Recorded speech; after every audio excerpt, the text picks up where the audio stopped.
Wow, that's too close.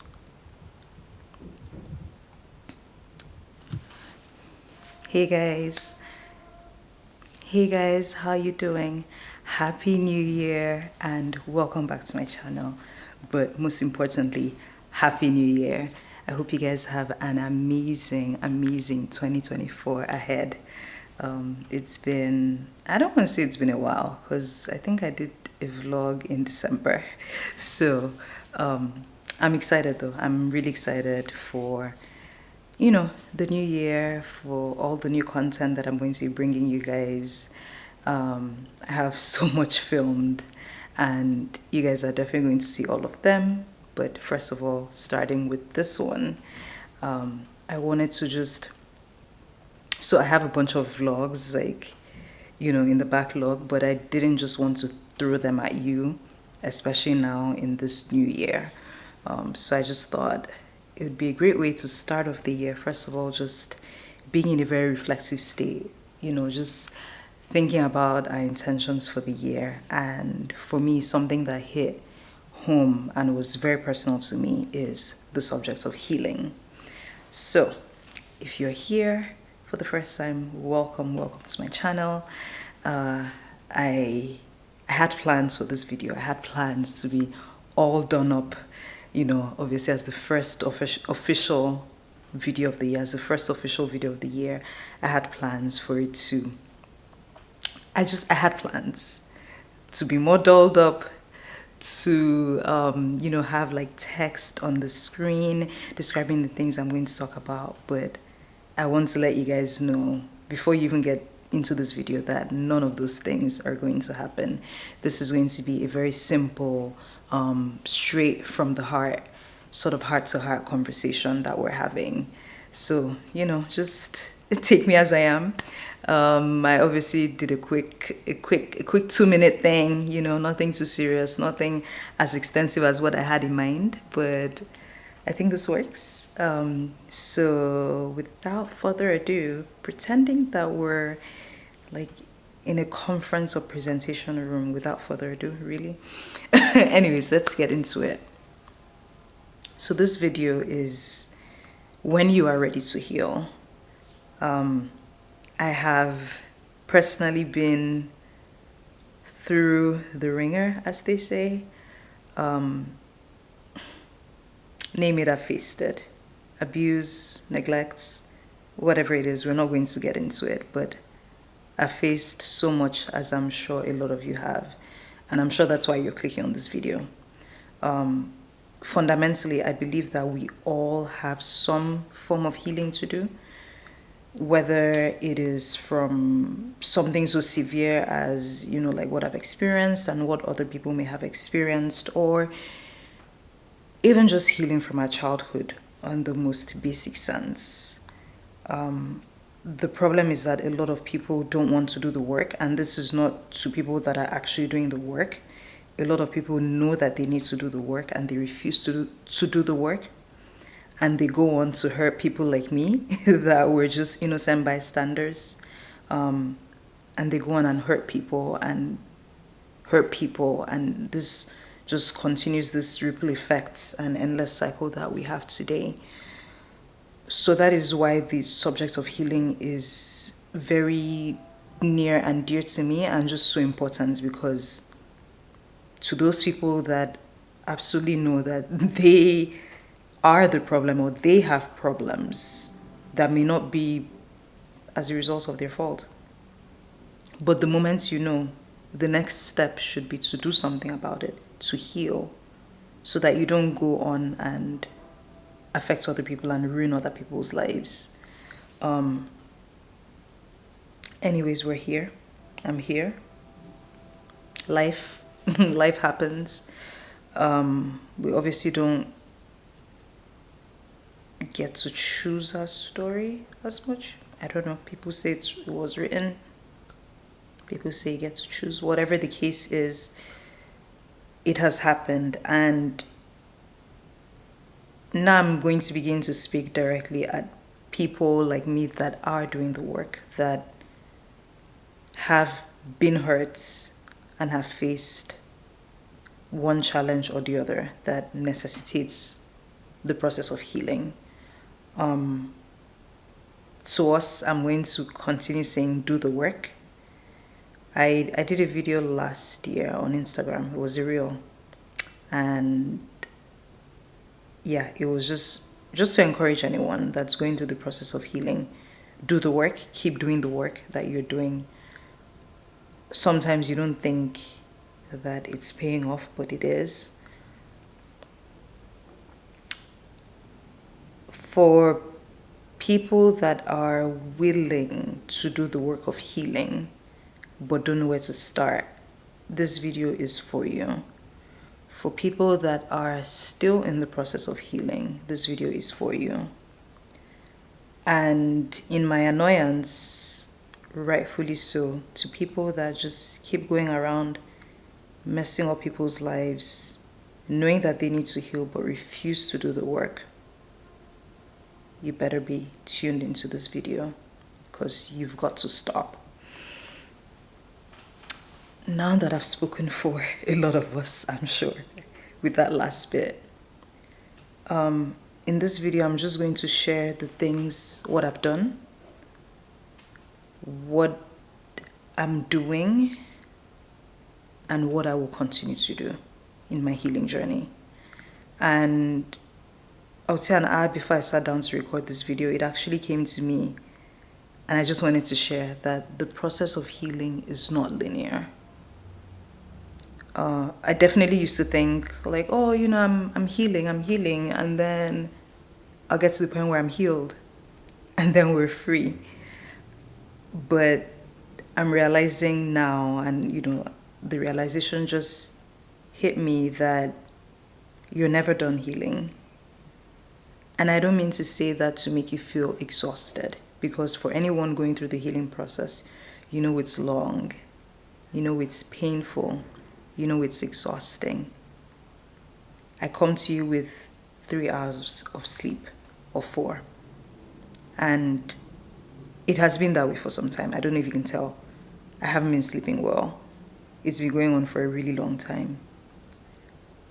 And hopefully you being able to see me in this state is comforting for you, especially if you have gone through traumatic events, because I can come all dolled up and all perfect and say, when you're ready to heal, do this. You know, like I said, I was going to put text on the screen just because I find it helpful in videos, you know, when there's text. But I think what will be more helpful is seeing someone going through the process and still going through the process. Hopefully that's relatable for you. I look tired. I am tired. I need to just go and rest and pull this wig off my head, because the tension point, I'm exhausted. So healing is not linear. Healing is not a one and done. Healing is not a one-day process. Oh, I wish it was a one day. It's not. It will take years. And obviously with this new realization, not just taking years for you to feel like you've healed, but knowing that the entire process will literally span the rest of your life. And I don't know if that is exhausting, because I think it is. But maybe how I can frame it and how we can step back and look at it is, you start your healing journey, you're healing. And what all of us hope to get to is that point where we feel like we are healed. And I don't think there's anything wrong in wanting to get to that point where you feel like you're better. But now once you get to that point, there's the temptation of, oh, I'm healed, oh, I'm good. And then you throw away everything you did when you were healing. So we can say you get on your healing journey, you get healed, and then you live healed. I was going to say, and then you keep healing. But, you know, as someone that has been through the process, you don't want to hear that. It is exhausting. I know what it took for me to get to a point where I can even begin to say healed versus the ing. So I don't want to say or convey or even believe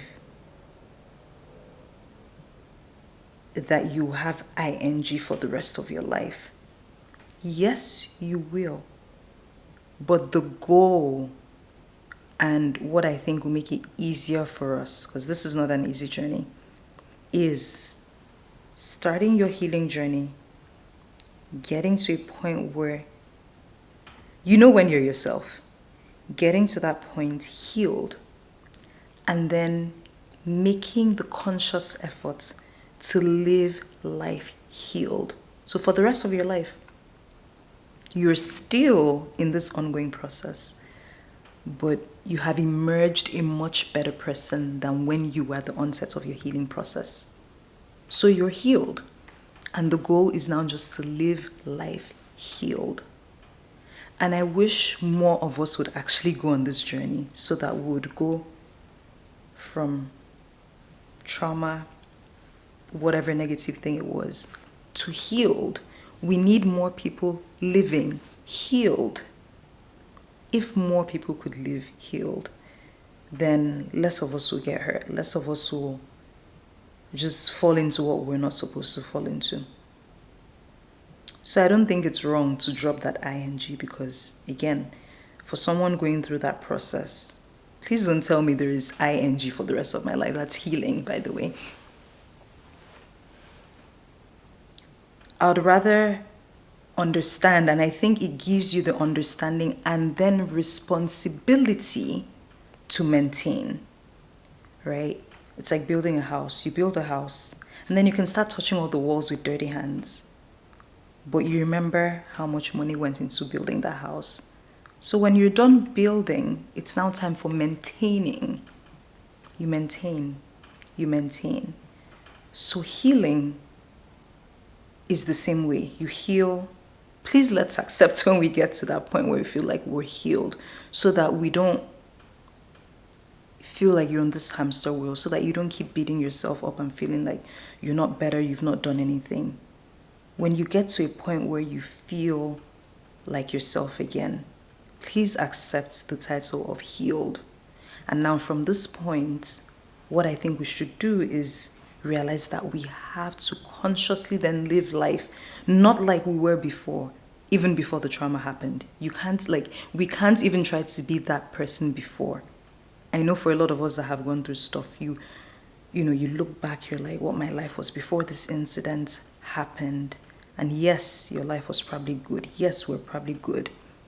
But the process of healing, everything that we've learned, I would hate to think that we'll throw it away because we want to go back to that person pre-trauma. So how about emerging on this side healed and then living life healed, taking all those lessons? I'm just going to give you an example. So last night, like I said, I didn't sleep. I couldn't sleep. Clearly, that's something we need to still work on. And then because I couldn't sleep, by the way, I might shiver because I had to turn my heater off because of the sound. So you might see me shiver every now and then. It's getting cold because I've turned off the heater. But yeah, so like I said, I was awake. I couldn't sleep. And after obviously just doing all the things that I shouldn't have been doing, I actually have a surprise video for you guys. I don't know if you guys want it. Just drop a comment below. I recorded the most random video, guys. The most random. You didn't ask for it. If you want to see it, leave a comment and I'll see what I can do. But just similar to that video, how that video was random. If you guys ever see it, I was doing all the things I shouldn't have been doing. So that prevented me from sleeping. And when I was trying to sleep, I wasn't falling asleep. And then it occurred to me, my mind is running at 120 miles per hour. How do I slow down my mind? I knew the answer, right? But I didn't want to do it. I don't want to turn on my lights and take out my journal and start writing. But that's what I had to do, and that's what my healing journey taught me, that when my mind is running and running and running, that to quieten it down, I need to journal. I need to release that on paper, write it down, and let it go. But for a lot of us, after that healing process, or after that, the initial chaos of trying to figure out what is it that helps me, after you feel like you got it, you have a handle. I don't want to say you got it, because life by God's grace we got it. But after you feel like you've built those arsenal of things to help you, what a lot of us do, we're like, that's fine. So I was fighting. I was like, do I really need to turn on my lights at this wee hour to start writing? Guess what? I had to do it. There was nothing else that could quieten my mind. Like, there was absolutely nothing else I could do. It was already so late. I needed to sleep. I was already feeling, you know how you feel when you've stayed up way past your bedtime. And guys, I'm 30 plus. Like, I'm actually old. 30 plus, we don't stay up past midnight. Like, that's a no-no. And this was like way, way, way past midnight. So I journaled. And I can't tell you how many minutes after I slept. Now, I've already eaten yogurt. I'm not falling asleep. So there's already, like, there's something bigger at play. It's going back to that thing that I know so well helps me. So that's the example that I want to use to just really illustrate that healing to healed and the importance of maintenance. We've done the work, or you're doing the work if you're still doing the work. But when we get to that point where we feel like ourselves again, and we can drop the ing and say, okay, I'm healed, right? You're not perfect. We're not perfect. We're not 100%. But there's a point that you get to and you feel like, ooh, I can finally breathe again. That's where living healed should start from. And I'm just postulating a hypothesis. This is me saying, why don't we think about it this way? Because I feel like the subject of healing is for the rest of your life. It will make you feel, I'm already exhausted thinking about it. But when you realize, okay, you give yourself a check mark, healed.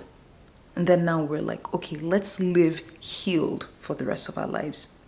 Let's do all those things that we did when we're healing that helped us get to this better state. Let's keep doing it. I can't fall asleep. I know my mind is crowded. Let's journal. We know it helps. We know it does wonders, tremendous wonders for our mental health. Let's do it. So, I know you clicked on this video thinking I'll tell you what to do when you're ready to heal. But I just hope that my story, in whatever brief way I was able to share that experience, sort of shines that light on you on the work that we not only have to keep doing, but should embrace doing, right? Because, let me put it this way. When someone starts on their healing journey and, journaling comes up, let's say you're in therapy and journaling comes up, it's like, oh my gosh, so much work. And then you finally get to a point where, okay, I don't hate it. Okay, it's all right. And then you get to a point where you're like, oh, this actually helps me. I see the advantage, what it does for my mental health. It does wonders.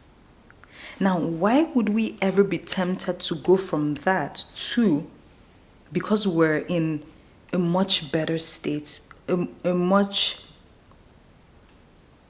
a state where we can breathe a little better. I'm sure if you're going through trauma, you know what I mean. You just want to be able to breathe. Why would we, when we get to that state, not want to continue doing that journaling, for example?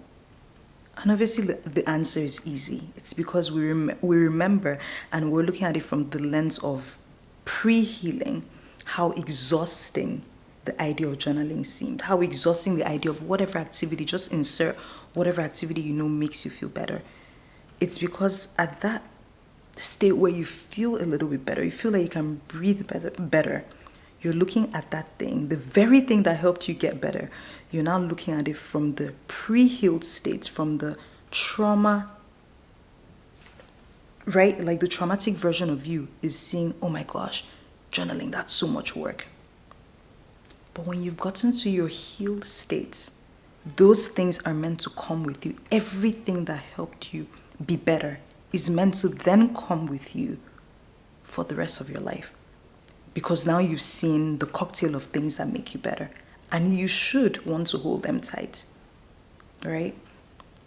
So yes, healing is a lot of work. And maintaining it is still work. But I think we deserve to pat ourselves on the back when we get to that point where we feel like we're better. And so to anyone that is still on that journey, I guess maybe I'm going from the end, starting from the end, right? Letting you see a glimpse of, yes, you want to heal. Everybody should get on a healing journey, and then we think it stops. I hope that by having this, what I'll call a breakdown, right? Because I was fighting it until I picked up that journal and wrote. I hope that by sharing my experience, you're able to see and be encouraged that wherever you are on your journey, right? Pat yourself on the back when you get better. And just know that those things are not there to harm you. Those things that are helping you heal, you should absolutely carry them for the rest of your life. Continue doing them. Just know, okay, this makes me feel better. When I'm down, this is what I can do. And there's actually a video. In my mind, I've done this video, but I don't think I have. And this came last year. This came in like speaking with my friend about this topic of healing, and we came up with something that I really need to share. So if I haven't shared it before, because I think I've talked about it before, probably talked about it to people that I know, I'm definitely going to do a video about it. All right, now let's step back and provide what I know you wanted when you clicked on this video. What to do when you're ready to heal. When you're ready to heal, number one, I'm going to say therapy. Shout out to that YouTuber that did that video. I believe it was Kelly Stamps. Yeah, if you're a Stampede, leave a comment. I actually need to watch her recent video. Yeah, I do need to watch her recent video because, guys, nobody knows what creators go through. And I saw a video from this YouTuber just sharing. The title was basically like what she went through from growing so like visibly and so quickly. But anyway, shout out to her and other YouTubers that, do videos and work with BetterHelp and leave those 10% discounts, right? People might say whatever they want to say about influencers, like, oh, you're this, you're that, you're pushing products, you're doing that, you're doing that, you're doing that. You're just recommending BetterHelp because they paid you. But it helped me. Like, I'm literally a living witness of how an influencer sharing and working with a brand helped me. It transformed my life. That 10% discount did so much for me at a time where I didn't even know, like, the next step. Also, shout out to my loved one that knew and saw that I needed therapy. Because for me, and I like that I had this experience because I can share with you guys. I wouldn't say I never wanted therapy, but it was something that, and this is exactly what I told my loved one. I was like, not I don't want to do this, but I've always felt that, okay, my battery died. So what I told my loved one, I was like, I've always felt that me going for therapy means I've given up on myself. And I'm sharing that because I know a lot of people have so many mixed feelings about therapy, especially if you come from a community like mine, right? Very like close-knit, family-oriented type of upbringing. If you come from cultures that are just averse to sharing, therapy can seem like, I don't know, it can just seem like a leap that you never want to take. I want to say don't want to take, but it's a leap you never want to take. So, and also for me, as someone who I believe that for the most part, I'm deliberate. I'm very intentional with my life about a lot of things. Not perfect, but I try to be intentional. That's the word. I try to be very, very intentional. So I feel that for someone that has always been about personal development, I'm always looking to better myself. I'm always improving, always wanting to just be better for myself. I felt that therapy was a letdown, like not even failure. I'm someone, I embrace failure. Like when people used to say, oh, failure is not an option, I used to laugh. Nah, you gotta fail. Failure is important to grow. But for me, I felt maybe in some ways actually this is failure. I just didn't associate it with that word at the time. But I thought therapy meant giving up. I think that's the best way, because failure is like, okay, you failed, and like, failure then shame. This one is not even shame. This one is more like, oh my gosh, you've given up on yourself. Like you're not trying, right? You're no longer committed to trying. That's what it is, right? That's what I thought getting therapy would mean. And I'm really grateful for my loved one for, telling me no, talking to me with love, to a point where I knew I needed it, right? It had gotten to a point where nobody could talk to me, right? You can't possibly speak with your loved ones 24/7, and it's usually in those dark times that they need someone to talk to. And so that's where BetterHelp comes in, because you can actually chat with your therapist. And I remember my first match was with, I can't remember, because my loved one then came back and was like, oh, by the way, did you check for a Christian, did you add the requirement to find someone that's like Christian based? I was like, oh, I didn't even think of that. And I rematched. So BetterHelp helps you. You can select, all the things you want, as specific as you want, and you can rematch if you don't. Like I said, I don't even remember my first therapist because we never had that session. We matched, and my loved one gave me the consideration, and I quickly switched. Because I was like, I don't want to get there and find out. Like I'm in a dire situation, right? Let's not get there and find out if this therapist can provide that Christian perspective that I need. So I rematched instantly. So highly recommend BetterHelp. Unfortunately, I'm sorry, I do not have a code, but hopefully one day that can happen. In the meantime, what I just tell people, just watch YouTube videos. Like influencers are always promoting, BetterHelp. They work with quite a few influencers. You can just search it in the YouTube search bar, BetterHelp, and you can watch an influencer's video and just check the description box for the code. Again, hopefully one day I can, get to the point of sharing like codes like that with you guys. Okay, so that's the first thing, because I know you guys sort of wanted a how-to, right? So the first thing, therapy. It really helped me. I remember that first, not even my first session, the first chat. After I matched with that first person and then had to match with the second person, the eagerness that I was checking my phone for that rematch, like I knew the day that they were going to assign me to a new person, and oh my gosh, I need to talk to someone right now. I literally woke up, first thing, obviously we press our phones, but I had sort of gotten out of the habit of checking my phone first thing, but I desperately reached for my phone. Like I need to talk to somebody right now. And I had gotten matched.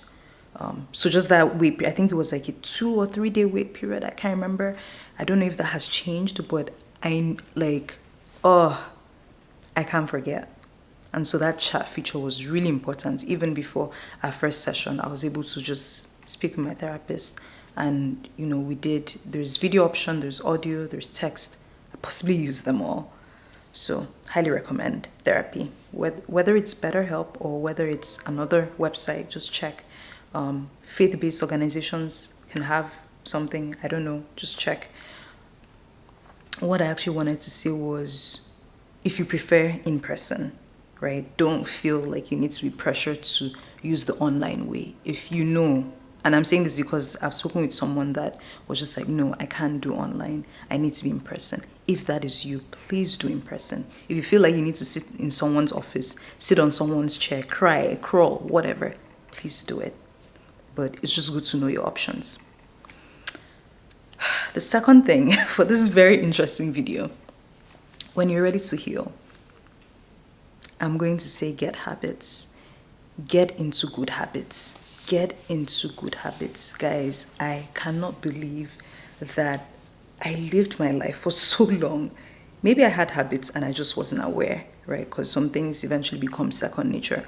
But when you're healing, you realize, and please leave a comment if this relates, like if you relate with this, you realize that you are learning how to do a lot of things all over again. Depending on the level of trauma, I'll just add that. I had to learn a lot again. So like I said, who knows, maybe I had habits, maybe I didn't. Maybe the breakdown that happened in my life caused me to lose those habits, which is something we'll talk about, I'm sure, in a subsequent video. But ultimately, building habits is what gives you control over your life again. Because trauma takes and threatens to take that control from you. That's why you're in that state where you feel hopeless, helpless. It's because the trauma literally threatened the very fabric and existence, the very fabric of your existence, which is your ability to lay your life stone after stone after stone after stone after stone and build. Habits is what keeps those stones together, right? Everything we do in life, habits, that's the glue between one layer of life and another. In between any achievements, habits, good habits. Trauma threatens that glue, that bonding. It's like laying bricks and putting, like, you know, the thing you put in between bricks for bricks to stay. Those, like that glue, those things, that is what habits are. Trauma and anything traumatic disintegrates you, taking that glue apart so that the bricks fall.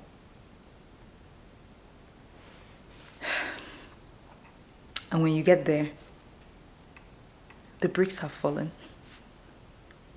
You've crashed to point zero. And I'm saying it, and it might be hurtful saying it, but I want to give you power in that point zero. There is power in point zero. And I know, why would you talk about life crumbling, someone's life crumbling to point zero and smile? Why would you say it with a twinkle in your eyes? I've been there. And if you've been there, hold on. Point zero, there's power. The only thing you need to do at point zero, in addition to obviously fighting, trying to make sure your life is better, that's normal. The only thing you should make sure, don't go down. This is point zero. This is maybe where your life was. You came crashing down. The bricks, right? The glue was taken away. The bricks fell. You're at point zero. Stay there. Please stay there. Don't let this happen. Don't go down. Don't go below surface. Don't go down. That's what therapy will do for you. That's what building habits will do for you. Please, please, please, I know it is hard. Your mental health, fragile. Emotional health, fragile. There are going to be bad days, yes.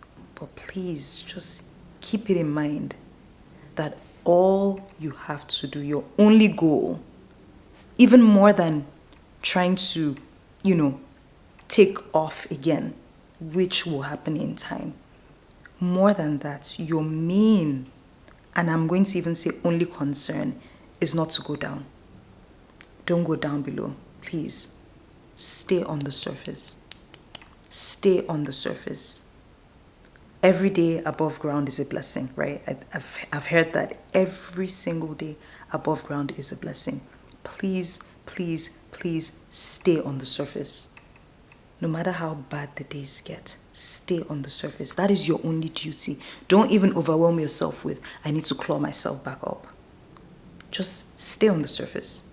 Ground zero is so beautiful. And and I smiled, and I'm sure you were wondering, why would you smile when you're talking about someone's life crashing? Why are you smiling? Memko, my life is crashing. Why are you smiling talking about that? I've had a topic about ground zero in my phone forever, for years. It's been over 7 years, and it may be time to talk about it. One thing I'm going to tell you about ground zero, baby, you see clearly. You see clearly. What do you see clearly? You see everybody clearly. You can see my excitement coming. Ground zero is so beautiful. Please, whatever you're going through, just stay there. You're going to get back up. Just make sure you don't go down. But when you're at ground zero, open your eyes. Pray to God to open your eyes. You'll begin to see people move. Ooh! You'll begin to have wisdom. Think about it. You're at Times Square, the busiest place in the world, in my opinion. You're a little dwarf. The buildings are towering above you. Everybody walking is towering above you. The things you see at the bottom, nobody else at the top sees. The things you see at the bottom, that little dwarf, that little ant on the floor in Times Square, nobody else sees at the top. And that is the beauty of ground zero. If your life has reached ground zero, I want you to just smile. Just smile, because you're seeing things that you would have never, ever, ever have seen had your life remained on top. At ground zero, you gain wisdom. At ground zero, you see people clearly. And when you get back up, baby, if that dwarf in Times Square, that ant in Times Square is given legs or stilts to stand on, do you think they'll walk the same way? Absolutely not. Because what they've seen will now inform how they are. I'm going to just leave the ground zero talk there, because as you can see, I got excited. So please, I know we're talking about healing. It's a painful process. Therapy, habits. Let's dive into habits. Lay in your bed. God.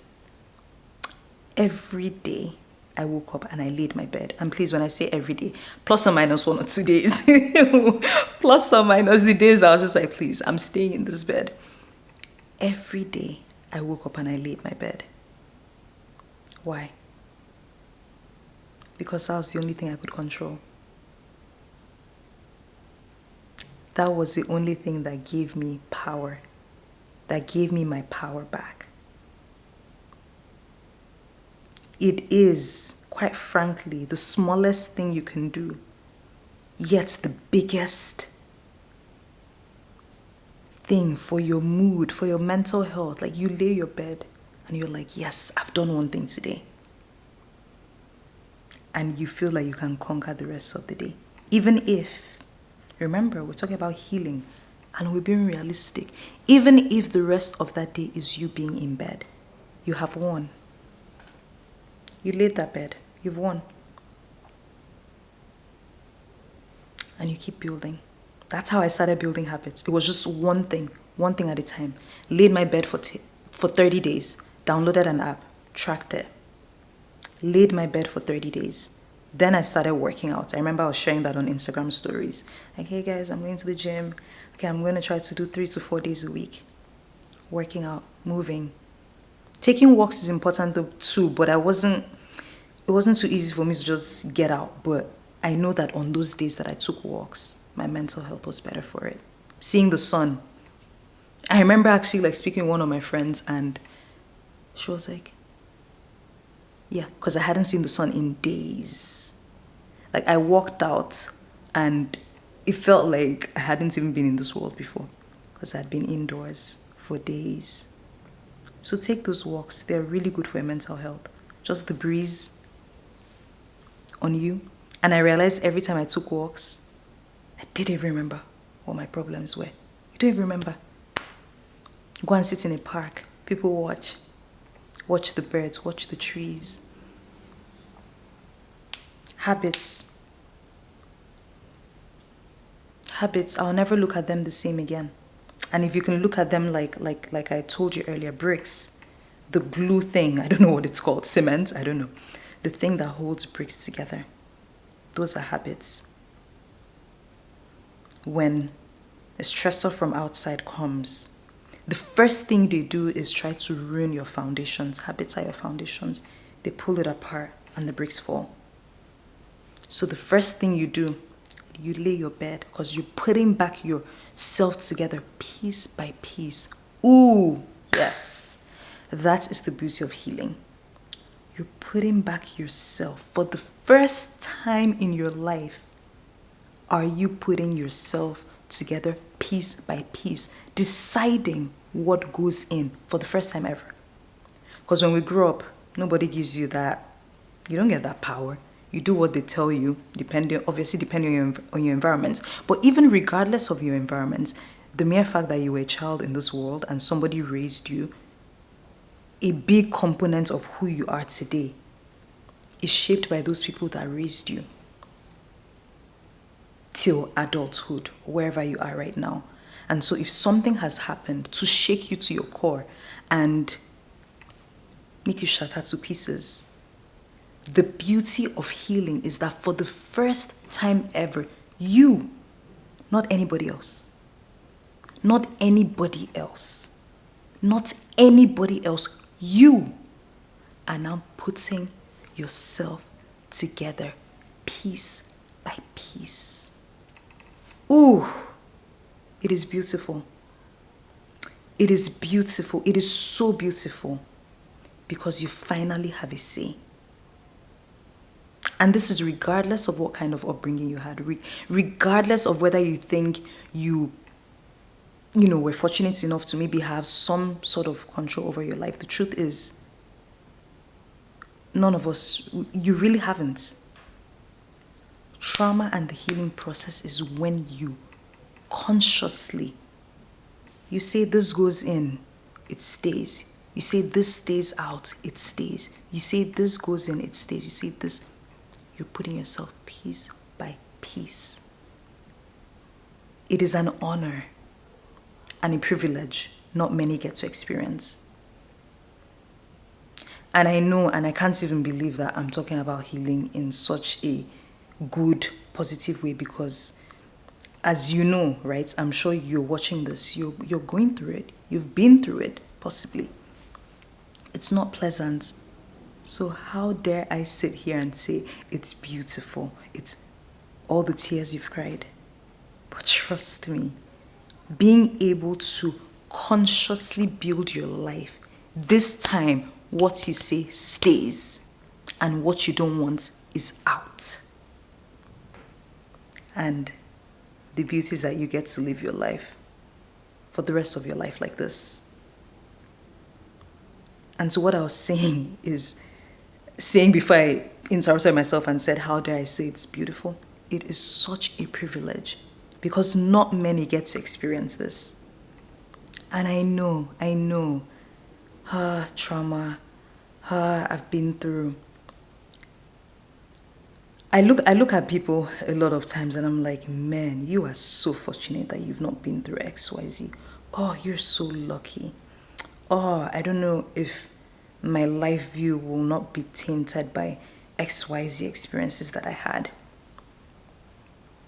But as I sit here and talk to you about the healing process and the aftermath of being on the other side, and the process of just being better for yourself. I'm actually like, if you've not been through this, you're missing. It's such an honor. And truly, guys, not a lot of people get to experience this. Two people.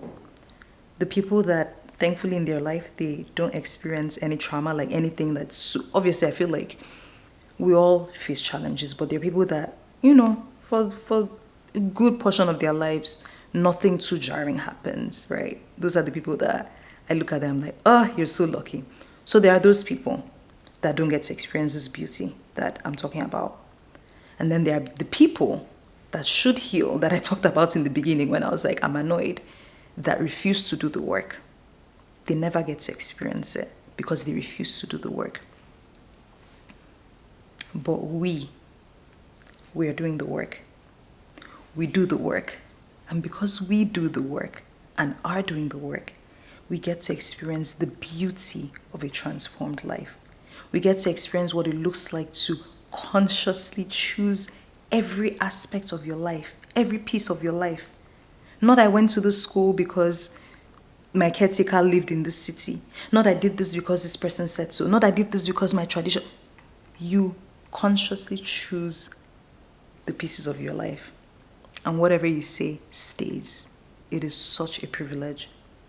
It's such an honor to be able to see the world from ground zero.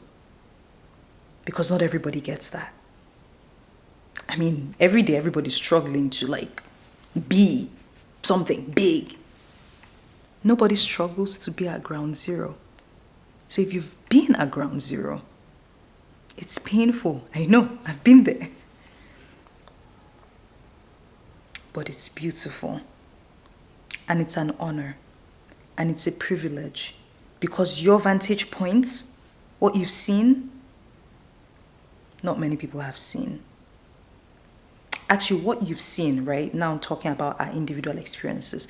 What you see at ground zero, nobody else has seen. What I see at ground zero, nobody else has seen, because it is also shaped by my experiences. But it's unique in that when you stand up, you then use that wisdom of what you saw at ground zero to make yourself better.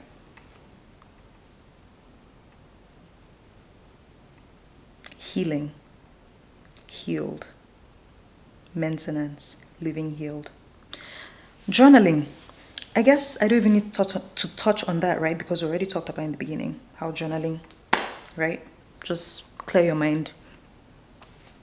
You empty your mind. I'll obviously do more videos. I guess for me sometimes I'm like, do I need to do an entire video about this? About journaling, but I know it helps. So please let me know if you want that. But yeah, journaling helps. Working out, taking walks, therapy, talking to someone, praying. Ooh, I knew there was something. Your faith. Connecting with God in a way that I had never connected with God. Connect with God in a way that's brand new for you. Get to discover Him. Bible study. You can grab a friend that you need support from. Please, I just need to lean on you for this period. Let's Bible study together. I did that. Did I do it, or did the Holy Spirit lead someone to me? I'm thankful, whichever way it happened. It's okay to lean on people for support. And let them know, frankly, please, I just need support during this period. But what a lot of us never want to be is a burden. And I also experienced that, not wanting to be a burden. But definitely reach out when you need help.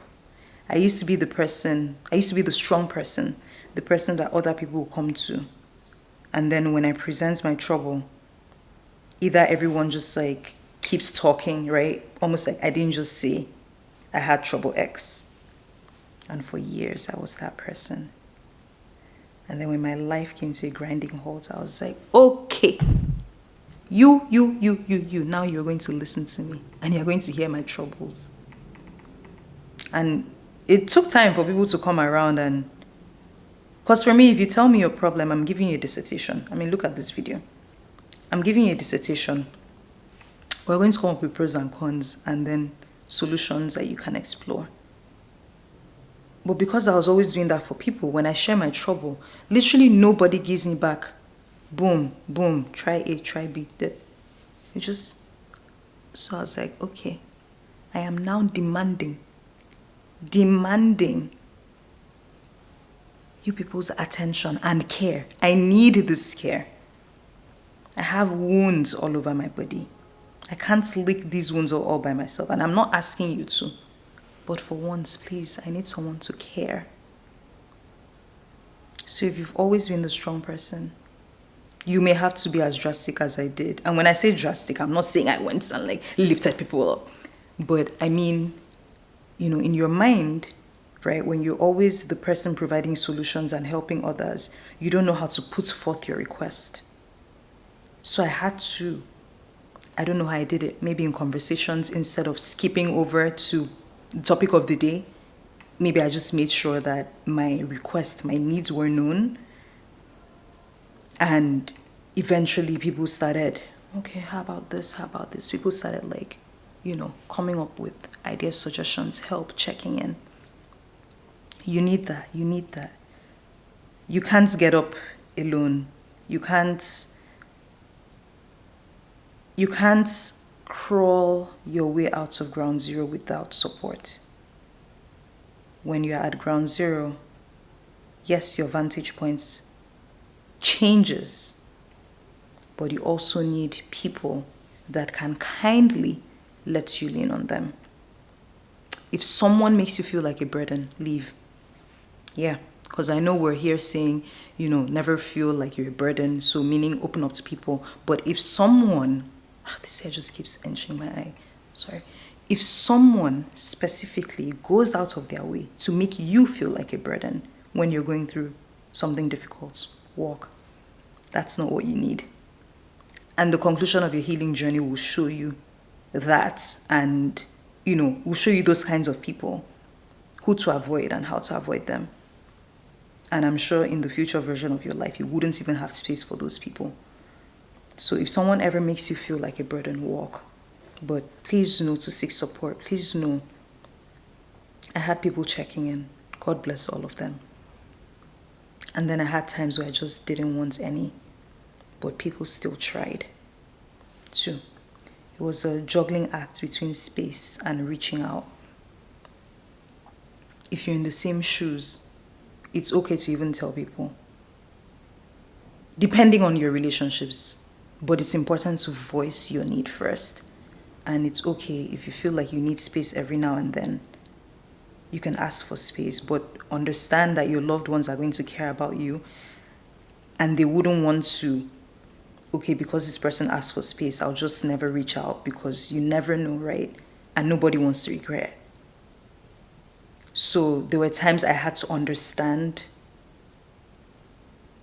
some reach outs. Do you get what I mean, right? It was like I said, juggling acts between space and care and reaching out. But then there was a time that even I in the situation had to understand, okay, there is a reason why these people are even reaching out, even when it feels like you need space, because things happen. We hear stories, things happen to people, and it's usually in that little fraction of a second, and nobody wants to regret and say, oh, I wish. So even in those times, I entertained the reach out. Sometimes I wouldn't pick calls, but eventually I'd be like, oh, yeah, I just needed a moment to myself. So what I'm saying is lean on people for support. If anybody makes you feel like a burden, walk, but also be able to communicate openly to your loved ones of how much of, it's like a push and pull, like how much of support versus, please, I just need 1 or 2 days on my own. But also, please, now this is to you, please not being angry if there's that person or people that keep checking in, because if you think about it from their shoes, they want to give you space, but they also don't want anything to happen where it turns to regret. Oh, I should have called. But, he or she asks for space. Life is a balancing act, after all. I don't know that there's anything else left for me to say here. But when you're ready to heal, I hope you take it easy on yourself.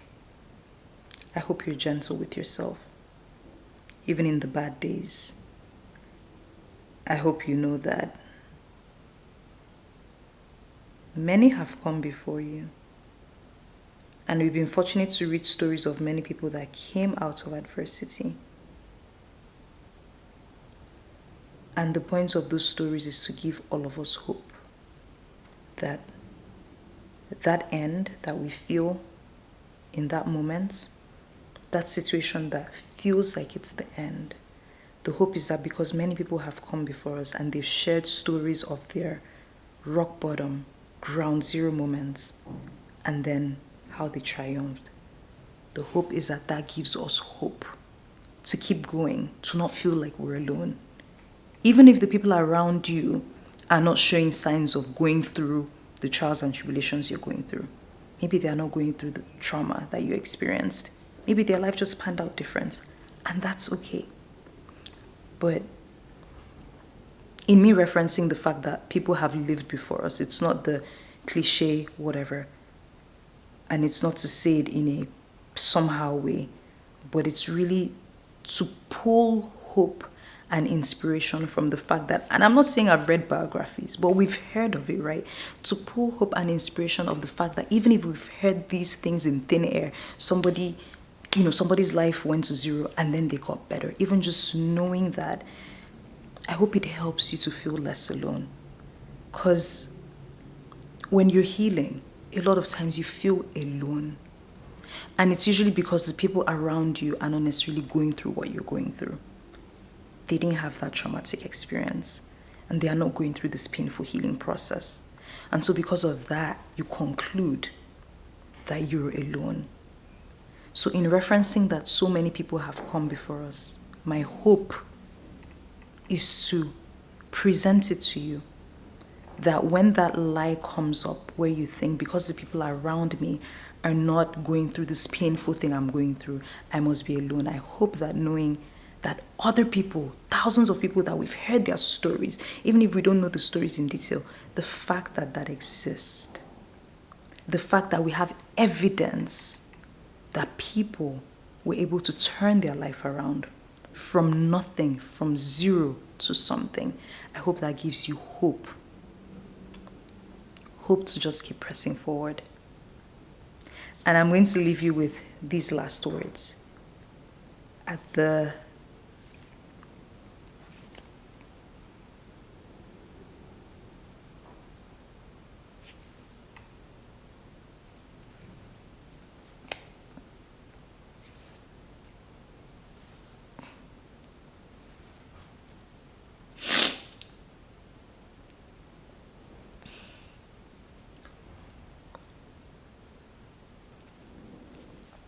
the toughest time, I don't know if you guys saw it in my videos. I don't even know if those videos made it out, but at the toughest time, I printed out hope.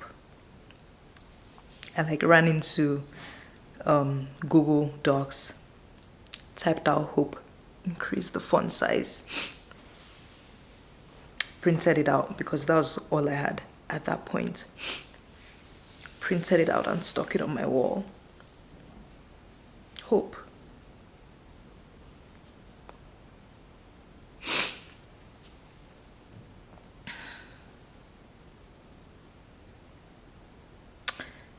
That was my word for an entire year.